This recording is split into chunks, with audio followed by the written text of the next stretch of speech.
스마트폰 주식 앱을 딱 열면 진짜 역사상 유례없는 거대한 축제가 벌어지고 있잖아요. 네, 전광판이 온통 빨간불, 그러니까 상승장으로 난리도 아니죠. 맞아요. 근데 참 아이러니한 게 막상 주유소에 들러서 기름을 넣거나 마트에서 장을 볼 때는 당장이라도 경제가 무너질 것 같은 그런 서늘한 공포를 느낀단 말이죠. 아, 그 괴리감. 체감 물가랑 자산 시장의 온도 차이가 지금 엄청나니까요. 그니까요. 지금 이 심층 탐구를 듣고 계신 청취자님도 최근에 이런 극단적인 괴리감을 분명히 겪어보셨을 겁니다. 한쪽에서는 폭죽이 팡팡 터지는데 발밑에서는 얼음장 같은 찬바람이 부는 느낌이랄까요? 네, 진짜 딱 그런 상황이죠. 도대체 어떤 지표가 우리한테 거짓말을 하고 있는 걸까요? 주식이 거짓말인가요? 아니면 내 영수증이 거짓말인가요? 사실 거짓말을 하는 지표는 없습니다. 둘 다 진짜란 건가요? 네, 그 극단적인 모순 재체가 바로 현재 글로벌 경제의 맨 얼굴을 가장 정확하게 보여주는 시그널이거든요.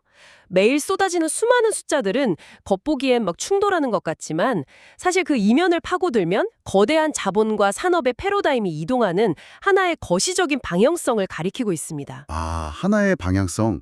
그래서 오늘 우리가 이렇게 모인 거군요. 그렇죠. 표면적인 숫자에 속지 않기 위해서죠. 네, 2020년 4월 24일 그리고 25일 이 주말 사이에 쏟아진 역사적인 글로벌 마켓 데이터들을 단순히 뉴스 브리핑처럼 쓱 훑어보는이 아니라요. 이 표면적인 숫자들 밑에서 진짜로 움직이는 거대한 지각 변동의 실체를 완전히 파헤쳐보는 것.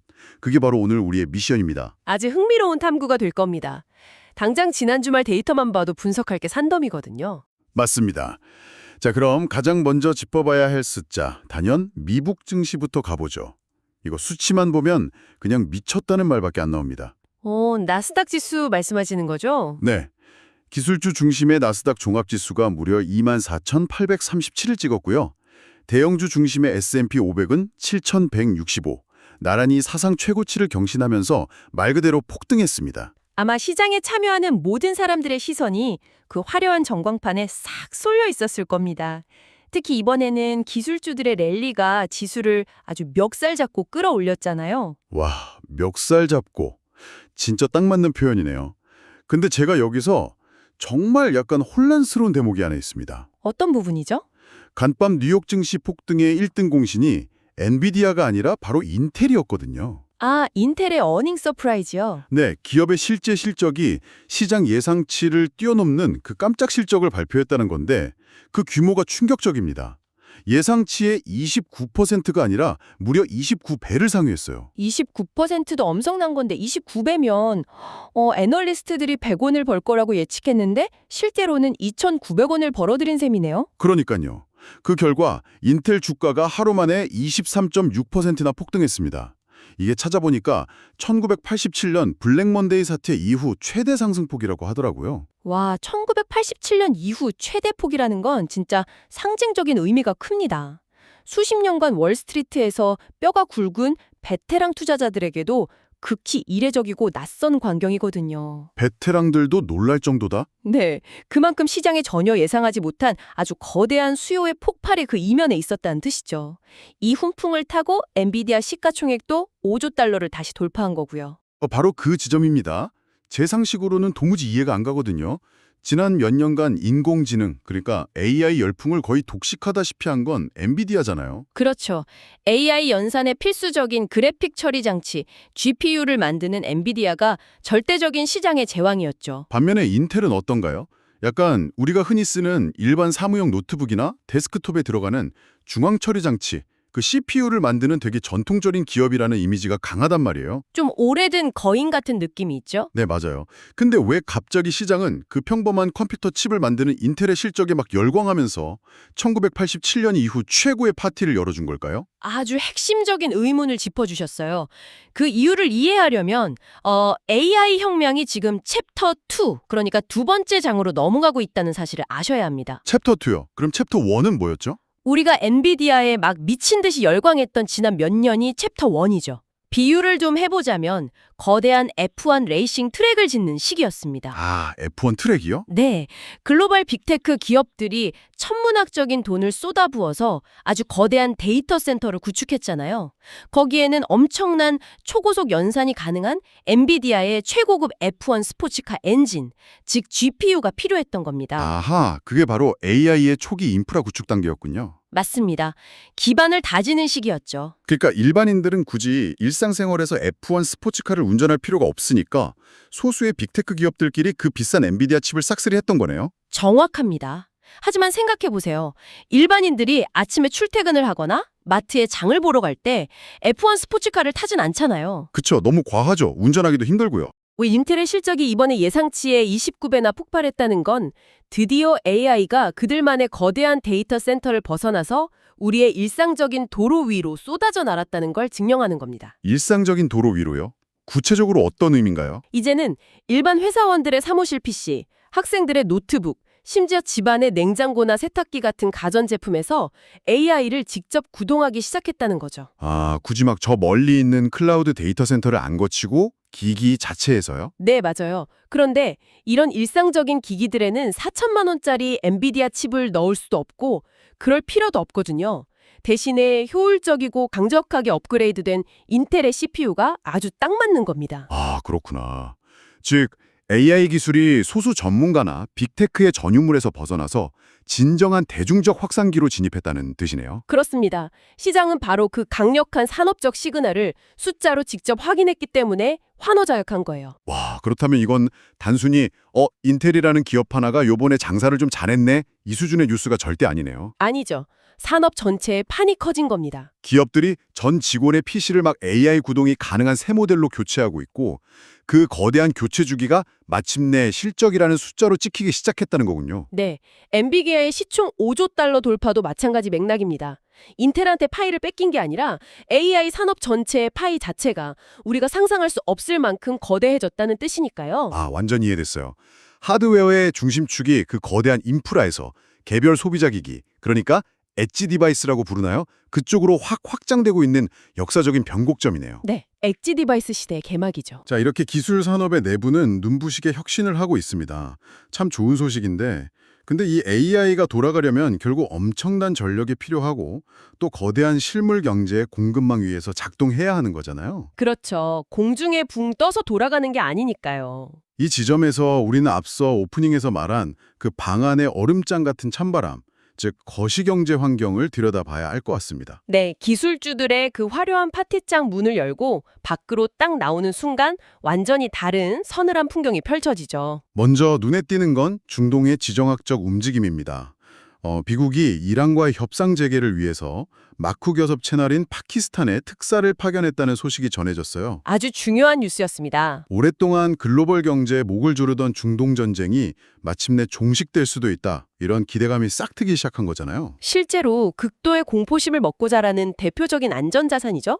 국제금값이 온스당 4,753달러 선에서 하향 안정세를 보이고 있더라고요. 금값이 내려갔다는 건 시장이 공포를 좀 내려놨다는 뜻이죠. 네. 아, 이제 진짜 큰 전쟁 위기는 넘겼나 보다 하고 시장이 한숨을 돌린 건데 여기까지는 되게 좋습니다. 주정학적 리스크 하나가 통제 가능한 영역으로 들어왔다는 건 분명한 호재니까요. 자본은 불확실성을 세상에서 제일 싫어하거든요. 근데요, 그 다음 데이터들을 보면 도저히 이해가 안 갑니다. 지정학적 위기가 완화되었다는데 정작 국제유가의 기준이 되는 WTI, 즉 서부 텍사스산 원유는 배럴당 95달러를 돌파해버렸어요. 95달러면 정말 높은 수치죠. 게다가 원달러 환율은 무려 1,484.5원까지 치솟았습니다.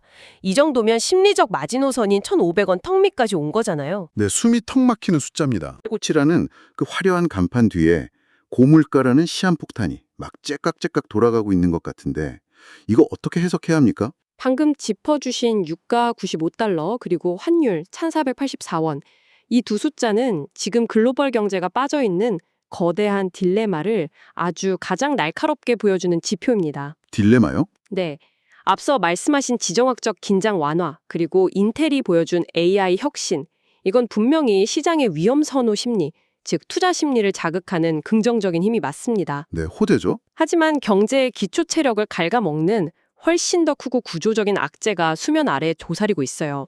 바로 스태그플레이션의 공포입니다. 아, 스태그플레이션. 경제 성장은 둔화되는데 물가는 계속 오르는 그 진짜 최악의 현상 말씀이시죠? 맞습니다.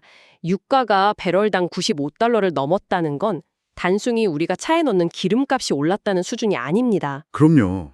전 세계 공장의 생산 단가, 물류 비용, 나아가서 청취자님이 내일 아침에 드실 빵과 커피의 가격까지 모든 물가가 도미노처럼 치솟는다는 뜻이거든요. 아, 완전 실생활 물가 폭등이네요. 네, 중동의 전쟁 위기는 잠시 소강 상태일지 몰라도 팬데믹 이후에 누적된 자원 패권 경제, 그리고 공급망 붕괴라는 구조적인 자원 인플레이션이 계속해서 불을 뿜고 있는 겁니다. 거기다가 우리는 환율까지 문제잖아요.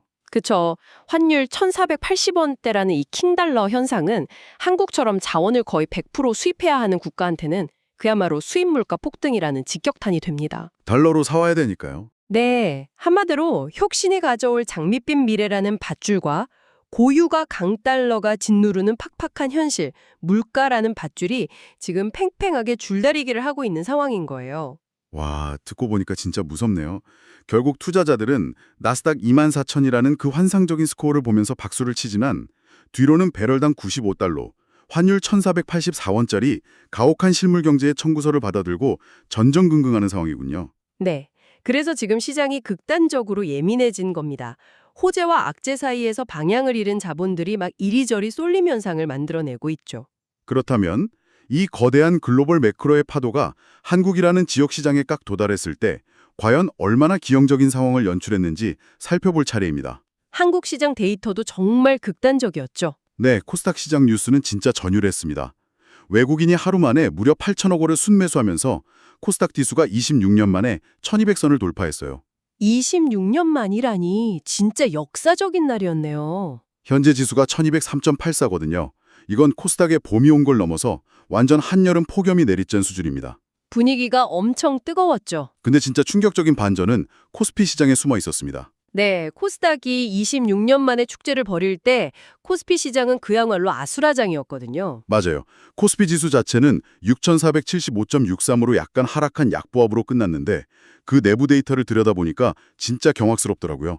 외국인이 코스피 대형주 위주로 무려 2.1조 원, 2조 1천억 원이라는 엄청난 물량을 시장에 그냥 집어던진 겁니다. 하루 만에 2.1조 원 매도면 진짜 어마어마한 폭탄이 떨어진 거죠. 같은 날 아시아 시장에서 일본의 니케이 225 지수가 단기 차익 실현 매물을 견디지 못하고 445포인트나 폭락한 거랑 비교하면 정말 기이한 현상이에요. 일본은 무너졌는데 한국은 버텼다. 네, 코스피에 2조 원짜리 매도 폭탄이 떨어졌는데 지수가 고작 마이너스 0.18포인트 하락에 그쳤다고요? 이것 도대체 누가 이 거대한 쓰나미를 다 막아낸 겁니까? 여기서 우리는 한국 자본시장의 기초 체력, 즉 펀더멘탈이 얼마나 극적으로 변했는지를 확인할 수 있습니다. 이게 이른바 디커플링, 그러니까 글로벌 시장의 충격과 국내 증시가 완전히 분리되어서 독자적으로 움직이는 탈동조화 현상이거든요. 그럼 그 2.1조 원의 폭탄을 누가 다 받아낸 건가요? 바로 국내 개인 투자자와 기관들이었습니다. 와, 개미와 기관이 그걸 맨몸으로 다 막아냈다고요? 예전 같으면 외국인이 2조 원을 던졌다? 그러면 시장에 바로 서킷 브레이커 걸리고 뉴스마다 외국인 셀 코리아 이러면서 온 나라가 패닉에 빠졌을 텐데요. 그렇죠. 과거에는 상상도 못할 방어력이죠. 마치 거대한 댐이 무너지면서 막 물이 쏟아지는데 국내 투자자들이 각자 양동이를 들고 나와서 그걸 한 방울도 남김없이 다 받아낸 것 같은 그런 아슬아슬함이 느껴집니다. 양동이라기보다는 그냥 시장의 뼈대 자체가 완전히 바뀌었다고 보는 게 더 정확할 겁니다. 뼈대요. 어떻게 바뀌었는데요? 과거 한국 증시는 외국인 자본이라는 아주 거대한 단일 기둥에 의존하는 좀 위태로운 건물 같았어요. 외국인이 돈을 뺏어나가면 건물이 막 통째로 흔들렸죠. 네, 항상 외국인 눈치만 봤잖아요. 하지만 지금은 그 기둥이 빠져나가도 건물이 무너지지 않도록 수많은 국내 개인과 기관의 거대한 자본이 철근 콘크리트처럼 시장의 밑바닥을 아주 촘촘하고 단단하게 채워버린 겁니다. 아, 외국인이 나가도 끄덕없게 베이스가 탄탄해졌다. 네, 유가 급등이나 환율 상승 때문에 외국인들이 단기적으로 돈을 쫙 빼서 나갔지만 국내 투자자들은 앞서 우리가 이야기한 인텔의 AI 대중화 확산 같은 그 기술주 슈퍼사이클에 대한 확고한 믿음이 있었던 거예요. 아, 이 거대한 트렌드는 꺾이지 않는다. 맞아요. 그 믿음을 바탕으로 외국인이 던진 물량을 오히려 저가 매수의 기회로 삼아서 다 흡수해버린 거죠. 이건 한국 시장의 자본 방어력이 원정이 다른 체급으로 올라선 아주 역사적인 방어전이라고 할 수 있습니다. 와, 시장의 뼈대가 바뀌었다는 설명이 진짜 확 와닿네요. 그렇다면 여기서 아주 자연스럽게 다음 질문, 어쩌면 오늘 탐구의 가장 핵심적인 질문으로 넘어가게 됩니다. 네, 어떤 질문이죠? 코스피에서 외국인이 던진 2조 원을 맨몸으로 다 받아낼 만큼 거대해진 이 국내 개인 투자자들. 이들의 실체는 도대체 누구인가? 그리고 그 거대한 자본은 대체 어디서 끊임없이 흘러들어오는가? 아주 날카로운 포인트입니다. 이와 관련해서 오늘 데이터 중에 진짜 가장 충격적인 두 가지 지표가 눈에 딱 띄더라고요. 아마 미성년자들의 주식 계좌 데이터랑 청년들의 부동산 데이터를 말씀하시는 거겠죠? 네, 정확합니다. 지금 미성년자들, 그러니까 10대 아이들이 보유한 주식 금액이 자그마치 3조 원을 돌파했습니다. 3조 원이요? 진짜 상상이 안 되는 금액이네요. 그러니까 과거처럼 부모님이 설날에 세뱃돈 받아서 통장에 차곡차곡 예금해주는 시대가 아니라는 거예요. 아이들 이름으로 3조 원어치의 주식을 직접 굴리고 있다는 겁니다. 조기 경제 교육이 완전 사회적 현상이 된 거네요. 거기네 청년 세대의 움직임은 더 경이롭습니다. 모아둔 자금이 절대적으로 부족한데도 정부의 생애 최초 주택 구입자 지원 같은 대출 정책을 아주 최대한의 지렛대로 활용해서 이른바 영끌, 영혼까지 끌어모아서 내 집 마련에 뛰어들고 있습니다. 빚을 내서라도 자산을 취득하려는 움직임이죠. 네, 청취자님 지금 이 상황이 어떻게 보이시나요? 환율이 1,480원에 육박하고 기름값이 배럴당 95달러인 이런 초고물가 시대에 아이들 계좌에는 주식을 꽉꽉 채워주고 청년들은 빚을 잔뜩 내서 집을 산다. 이게 단순히 전국민적인 투자 중독 혹은 투기 열풍인 걸까요? 이건 단순히 투자 열풍이나 유행으로 치부하기엔 그 기저에 깔린 심리가 너무나 절박합니다. 저는 이것을 경제력 생존 본능이 발현된 결과라고 분석하고 싶어요. 생존 본능이요? 네. 과거에는 우리가 노동을 통해 번 돈을 열심히 저축하고 여유가 좀 생기면 그때 가서 주식이나 부동산에 투자하는 게 상식이었습니다. 투자는 어디까지나 여윳돈을 굴리는 선택의 영역이었죠. 그쵸. 적금 붙는 게 공론리였잖아요. 하지만 지금 글로벌 경제 현실을 한번 보십시오. 월급 오르는 속도보다 물가 오르는 속도가 훨씬 빠르죠. 내 월급 빼고 다 오른다는 말이 딱이잖아요. 바로 그겁니다. 유가 95달러, 환율 1,480원이라는 말은 가만히 은행에 돈을 쌓아두기만 하면 매일매일 내 돈의 실질적인 구매력이 그냥 녹아내린다는 뜻입니다. 가만히 있으면 벼락거지가 되는 거네요. 맞아요. 노동 수익만으로는 이 자산 인플레이션이라는 거대한 해이를 도저히 피할 수 없다는 그 뼈저린 교훈을 팬데믹과 수차례의 경제 위기를 거치면서 온 국민이 체득해버린 겁니다. 와, 듣고 보니 진짜 서글프면서도 완전 이해가 되네요. 따라서 부모가 아이들에게 주식을 3조 원어치나 사주고 청년들이 무리해서 빚을 내어 부동산에 사는 행위는 맹목적인 투기가 절대 아닙니다. 화폐 가치 하락에 맞서서 나와 내 가족의 미래를 지키기 위해 자본주의의 가장 강력한 방패인 금융과 실물 자산을 필사적으로 손에 쥐려는 구조적인 몸부림인 거죠. 살기 위한 몸부림이다. 네, 투자가 곧 가장 기본적인 생존 도구가 된 그런 패러다임의 완벽한 전환이라고 볼 수 있습니다. 노동 수익의 한계를 뼈저리게 깨닫고 자본 수익을 통해서 인플레이션을 했지, 즉 방어하려는 아주 치열한 전쟁이었군요. 오늘 우리가 나눈 이야기들이 이제서야 하나의 거대한 실선으로 쫙 연결되는 느낌입니다. 그렇습니다. 흩어져 있던 개별적인 뉴스들이 모여서 지금 시대의 자화상을 명확하게 그려내고 있죠. 자, 그럼 정리를 좀 해볼까요? 나스닥 사상 최고치와 인텔의 역사적인 폭등은 AI가 드디어 전문가의 실험실을 나와서 우리의 일상, 사무실과 거실로 파고드는 두 번째 혁명기를 알렸습니다. 네, 엣지 디바이스의 시대죠. 그리고 그 화려한 혁신의 이면에는 중동의 평화 기대감에도 불구하고 여전히 95달러를 웃도는 유가와 1,480원에 육박하는 환율이라는 아주 매서운 거시경제의 칼바람, 스태그플레이션의 공포가 불고 있었고요. 호재와 악재의 아슬아슬한 줄다리기였습니다. 하지만 그 위태로운 줄다리기 속에서도 한국의 투자자들은 무려 2조 원의 매도 폭탄을 막아내며 코스피를 방어했고 코스닥 1200선 돌파라는 기적을 썼습니다. 시장의 기초 체력이 달라졌음을 증명했죠. 그리고 그 거대한 방어선의 최전선에는 무너져가는 화폐 가치 속에서 살아남기 위해 자본시장으로 뛰어든 이른바 3조 원의 아이들과 영끌 청년들의 아주 치열한 생존 본능이 숨어 있었습니다. 정말 완벽하고 정확한 요약입니다. 오늘 우리는 극단적인 온도 차이를 보이는 이 시장의 겉모습에 절대 속지 않고 그 이면에서 요동치는 거대한 자본주의의 맨얼굴을 정면으로 마주했습니다. 네, 숫자 이면의 진짜 의미를 찾아낸 거죠. 그리고 오늘 이야기를 마치면서 지금 이 시간 우리 탐구를 함께하고 계신 청취자님들 스스로 고민해 보실 만한 아주 새로운 화두를 하나 남겨드리고 싶습니다. 오, 화두요? 좋습니다. 어떤 질문인가요? 오늘 우리는 주식 계좌에 3조 원을 보유한 미성년자들, 그리고 일찌감치 부동산과 금융의 생리를 뼛속 깊이 깨우친 청년들의 모습을 확인했습니다. 그렇다면 한번 상상해 보십시오. 네. 태어날 때부터 철저하게 자본의 논리, 주주로서의 권리, 그리고 수익률의 중요성을 완벽하게 체득하며 자라난 이 3조 원의 아이들이 10년, 20년 뒤 성장하여 우리 사회의 중심이 되고 기업들의 주요 주주가 되었을 때 과연 어떤 일이 벌어질까요? 와. 어릴 때부터 주식시장의 그 냉혹함을 경험한 세대가 본격적으로 의결권을 가진 주주가 된다고요. 이거 상상만 해도 떨리는데요. 그렇습니다. 과거처럼 오너일가의 불투명하고 독단적인 의사결정 혹은 주주들의 이익을 완전히 무시하는 쥐꼬리만한 배당 정책 이런 것들을 이 새로운 자본주의 세대가 가만히 참고 넘어갈까요? 절대 아니겠죠? 당장 들고 일어날 겁니다. 맞습니다.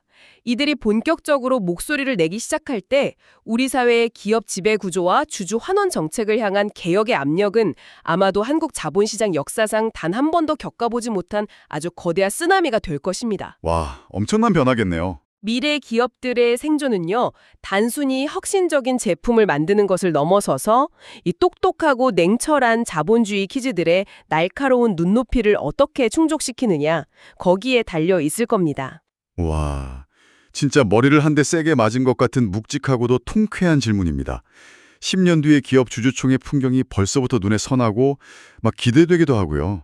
아마 지금과는 완전히 다른 풍경일 겁니다. 네, 오늘 방송을 들으시는 청취자님께서도 이 거대한 변화의 물결 속에서 우리 사회가 그리고 당신의 포트폴리오가 과연 어떤 방향으로 나아가야 할지 자신만의 답을 한번 깊이 고민해 보시길 바랍니다. 네, 스스로의 전략을 점검해 볼 아주 좋은 기회죠. 화려하게 터지는 주식시장의 폭죽과 발밑을 얼어붙게 만드는 인플레이션의 현실이 한 공간에 공존하는 지금, 단 하나의 숫자에 일희일비하지 마시고요.